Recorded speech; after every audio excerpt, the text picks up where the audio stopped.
So, Michael, let me ask you this. So, in my world I'm in, obviously a lot of times you'll be on a board and you're negotiating with somebody and you know somebody in the room isn't telling the truth. What is the benefit of not calling that out? Well, you know... Or is it a different world than the world you were in? Well, in my world, you can pay serious consequences. You can't be disrespectful in that life, Patrick. You know, two guys that actually took the oath. You can never disrespect one another. Never. I mean, you know, Two made guys could never disrespect one another? Never disrespect. So no. what does disrespect mean? Calling a guy a name, calling him a liar, raising your voice to him. Really? Yeah. A made guy cannot to a made guy? No. That's a major, because the life allegedly is built on respect. So you can never disrespect anybody. You can never outwardly do it.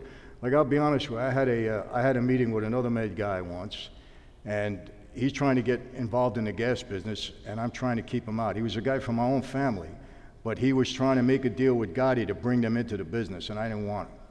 So I said, can I talk to you a minute? And this guy's doing life in prison right now. So we go in the other room, and we get in the other room. I called him every name in the sun.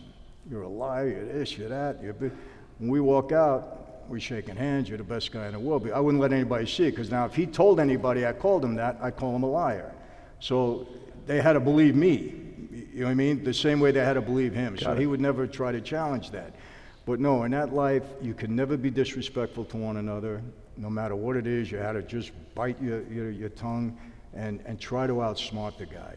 You know, one thing I learned, Patrick, in a meeting, and you know this, you're the master of this, there's sometimes you could be in a meeting and you could be the smartest guy in the room, and you don't want to let anybody know that. Let everybody talk, let everybody think they're smarter than you, but you really know what's going on. There's other times when you're in the room, you could be the least smartest guy in the room, but you got to make them think that you're smarter than them. And if you can master that technique, then you can get just about anything you want in any negotiation. I found out to be true. How do you size that up? Like what things do you look for? Is it similar to like a game of poker where you know the guy's tilting, he's frustrated, after he loses, he goes all in?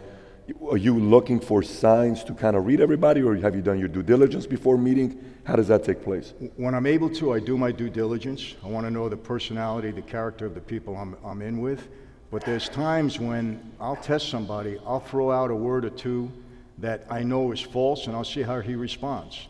If he wants to make me think I know what I'm talking about, I'll say something that has nothing to do with anything or is totally absurd, and we'll see how they answer. And sometimes they'll give you an answer, and you can start to, they'll indicate to you what kind of personality they are and really what you have. The main thing is just let people talk first.